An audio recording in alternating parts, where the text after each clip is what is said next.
to KG. Today I am going to deliver short speech on our school.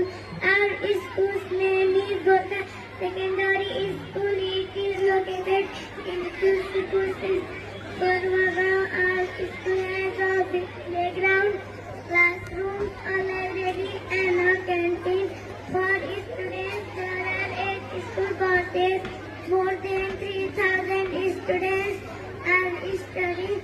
There are 150 teachers in our school, which is that school is our second home and proud to be students of this school.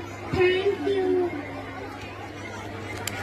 Thank you so much, Ansika Oli.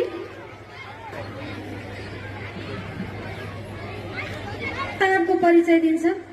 यो प्रस्तुति पनि opening वालमा रहेको monthly event सँग सम्बन्धित रहेको छ।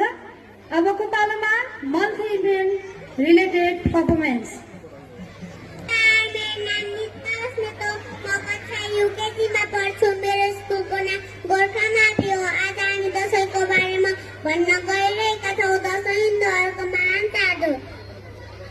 असत्यमाथि सत्यको विजयको रूपमा दसैँ मनाइन्छ। दसैँको पहिलो दिनलाई घटस्थापना भनिन्छ। दसैँको मुख्य दिनलाई विजया दशमी भनिन्छ। दसैँमा दुर्गा भगवतीको पूजा गरिन्छ। दसैँमा विशेष गरी मासु भात विभिन्न प्रकारका रोटीहरू खाइन्छ।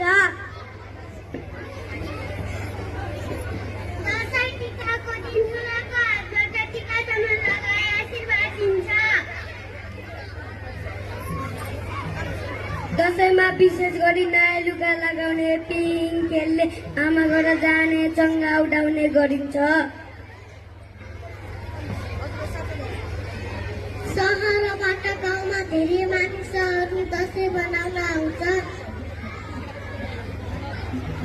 धन्यवाद। मेरो नाम लिया शर्मा हो। म गोर्खामाथि तुलसीपुर कक्षा युकेजीमा पढ्छु। आज हामीहरू तिहारको बारेमा भन्न जाँदैछौँ। तिहार नेपालीहरूको दसैँपछिको ठुलो पर्व हो। यो पर्व काग तिहारबाट सुरु भएर भाइटिकासम्म गरी 5 दिनसम्म मनाइन्छ। 5 दिनसम्म मनाउने यसलाई यम पञ्चक पनि भनिन्छ।